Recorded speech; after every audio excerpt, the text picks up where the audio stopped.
Hey, what's up everybody? Ramey here, and today we're talking about deadlift bars.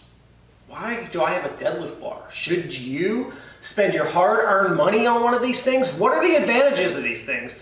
And what kind of features do they have? What makes a deadlift bar a deadlift bar? I'm going to kind of go through all that, talk about deadlift bars, and if I think you should buy one.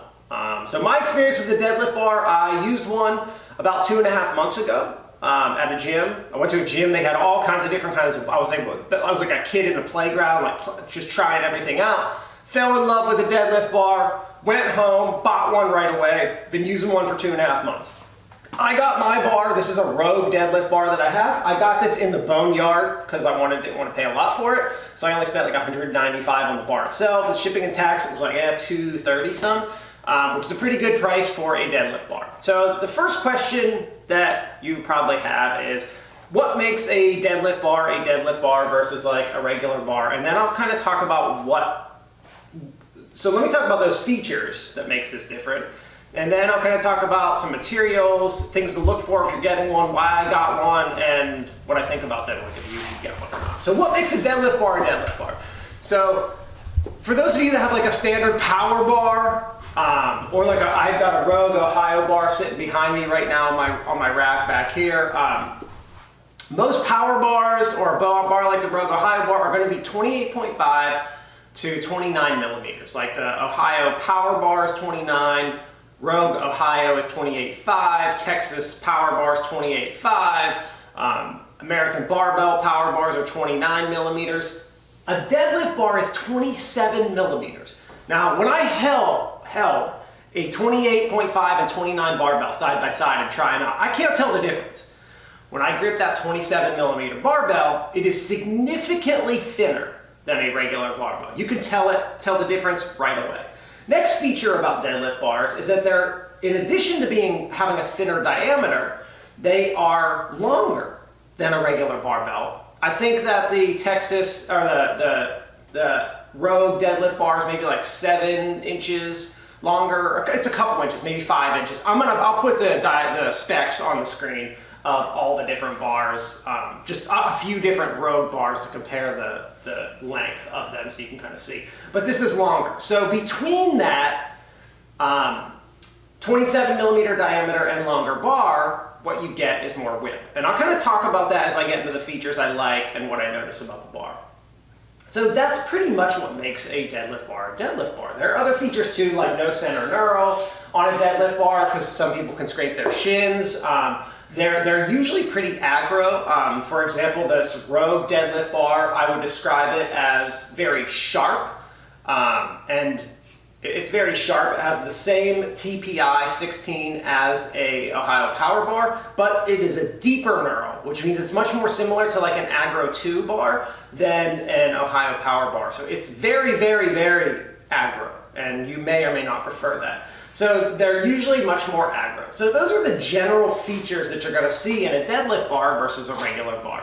Now, deadlift bars are offered in all kinds of finishes. This is actually a zinc one. I was gonna get bare, but I ended up getting zinc because I actually bought in Boneyard various coatings, so I didn't know what I was gonna get, but I got zinc.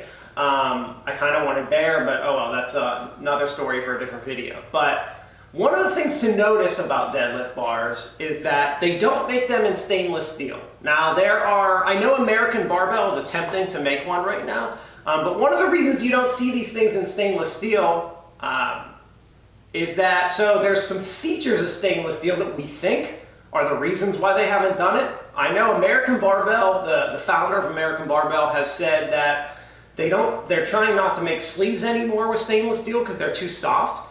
And I'm wondering, I'm not a metal expert or anything, and I talked to different people on the Discord about this, trying to figure out like why, and it's kind of like all theoretical, I guess. But American Barbell is working on the stainless steel deadlift bar. But from what I've read, everything I've read, is that because these bars are longer, there's something with the stainless steel being softer that's making it an issue. Whether that's that the bar bends too much, the bar becomes too brittle, the bar bends and doesn't like go back, I don't know.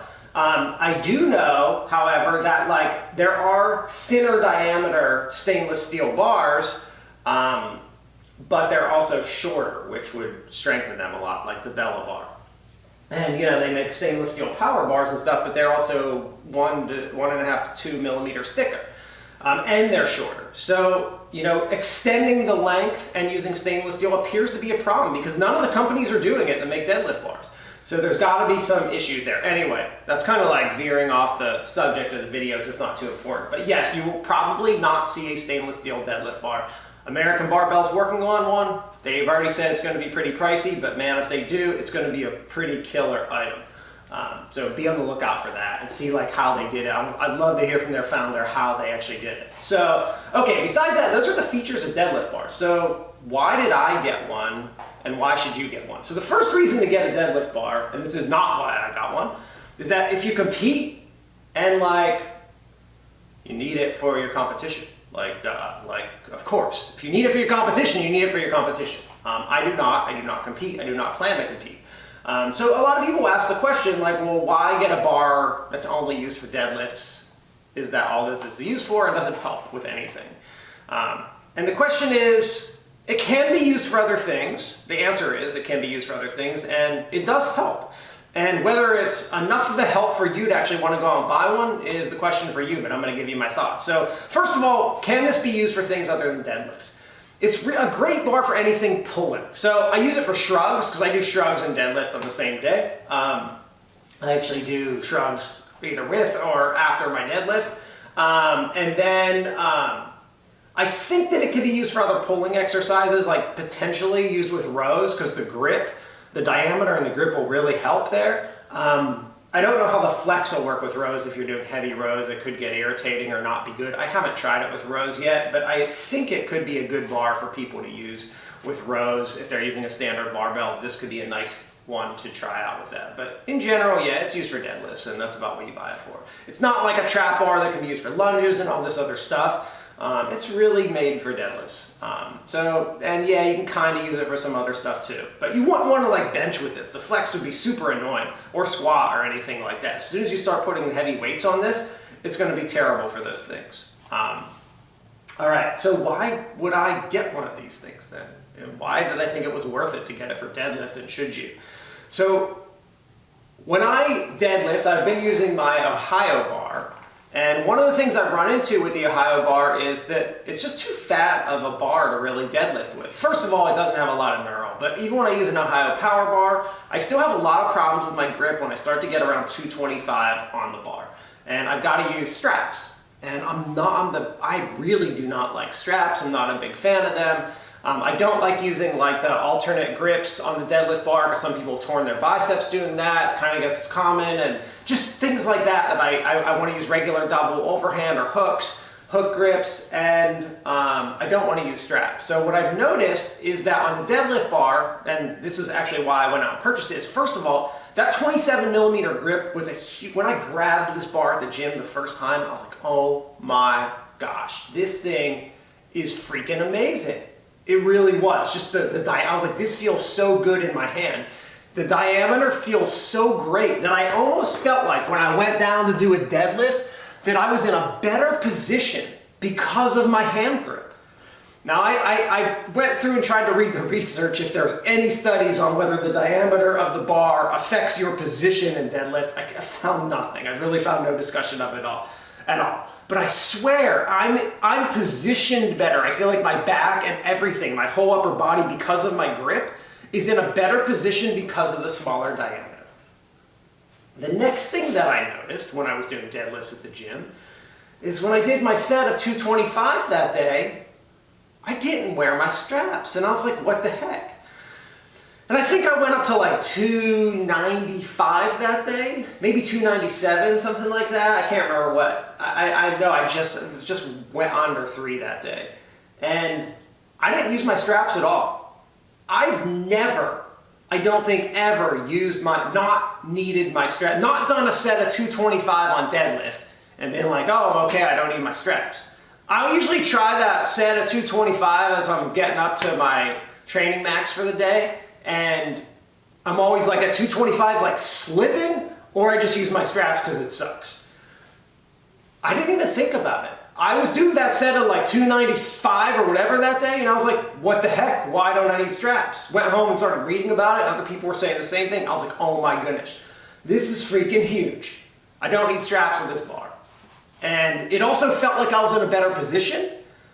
I was sold. Now, the other thing that people like the bar for, besides that some people say they can lift more weight with it. I haven't experienced being able to lift more weight. I just know that I can lift more weight with straps, but some, people who compete, they're like, yeah, I can lift like, 50 more pounds with it. So I take their word for it that they can. But for me, I did feel like it put me in a better position and I could use it without straps. The other thing about these bars is the flex. And because they are a thinner diameter and because they are longer, they do have some flex to them, more flex than a regular power bar. A power bar, you don't want to really flex at all. So these, you actually do want to flex because it can help you pick up more weight, and it's actually a better deadlift. That's probably why I kind of felt like I was in a better position, is because of the flex of the bar. Now, I start to notice the flex of this bar when I put 135 pounds on. I've heard some people say that with the Rogue deadlift bar, the flex is not as good as, say, the Texas deadlift bar. I've actually heard better things about the Texas deadlift bar flex, and if I was going to go pay full price for one of these bars, I'd probably get the Texas one because of that reason. But I can tell you that I do notice this flexing even at 135 pounds. How can I tell that? Because I put 135 pounds on my Ohio bar and I put it on my deadlift bar and I deadlifted them back and forth. And I can feel it. I've tried to like look in the video, see if I can see the difference in flex at that weight, and I can't. But I can feel it as I'm coming down and as I'm pulling up. And as I get heavier and heavier, I even feel that more and more. And yes, maybe it's slight. Maybe it's somewhat in my head at 135 pounds. I feel like I'm feeling it a little bit. But I swear it definitely is a different feel because of the diameter and the length.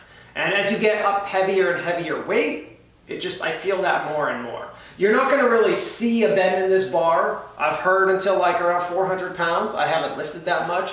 I'm only lifted in the low 300 deadlifts. So I've not like seen a big bend in the bar or anything like that. Whereas with the Texas deadlift bar, I've heard that you actually see that much sooner. And so it's a much more flexible bar.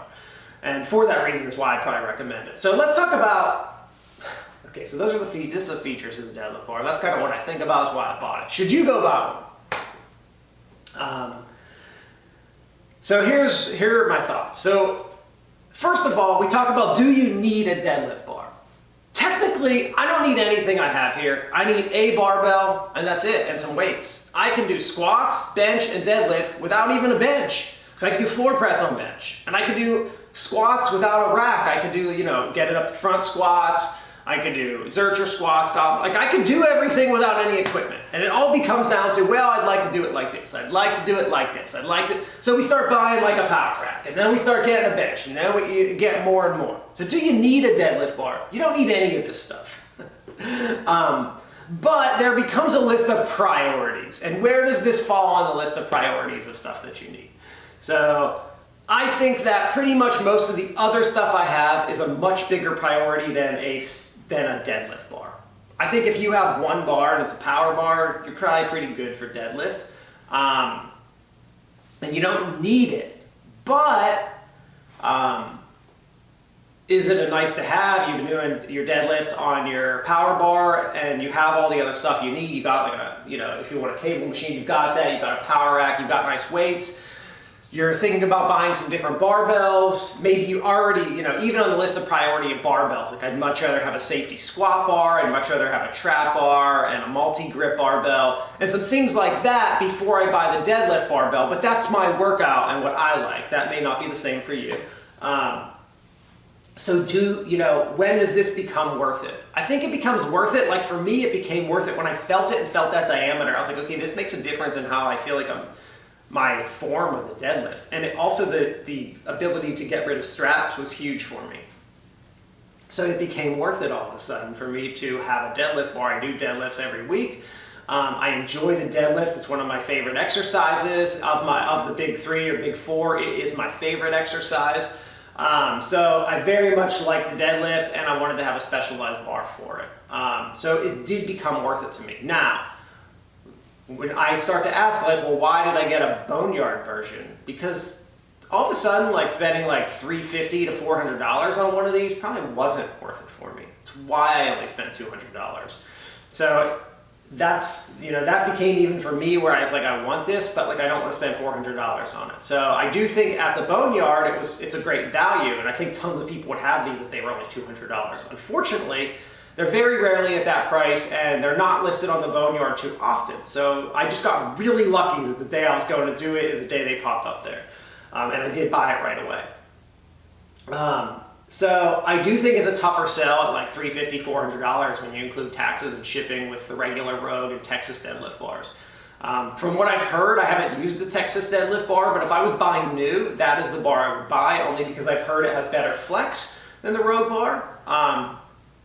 Otherwise, at the boneyard, you're not beating this for $200. Like, you're just not. So is it worth it?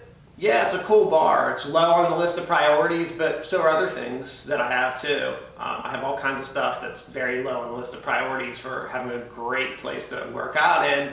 But I do think it's a bar that can help you with certain things. So then it becomes, okay, maybe this is worth it. Maybe I should be getting one of these things. They're kind of cool. This diameter, the diameter, the better grip and stuff. I bought things for a lot less reasons than that. We're talking about one of the big 3 exercises that you do, or big 4. Is it worth buying things to improve those? And in my opinion, it can be. It's just not a necessity. But I'd love to hear if y'all have tried deadlift bars, what you think about them, what your experience was like with them, and if you're going to get one or not, which one you end up getting, what you think. Yeah, later everybody. Hope you enjoy.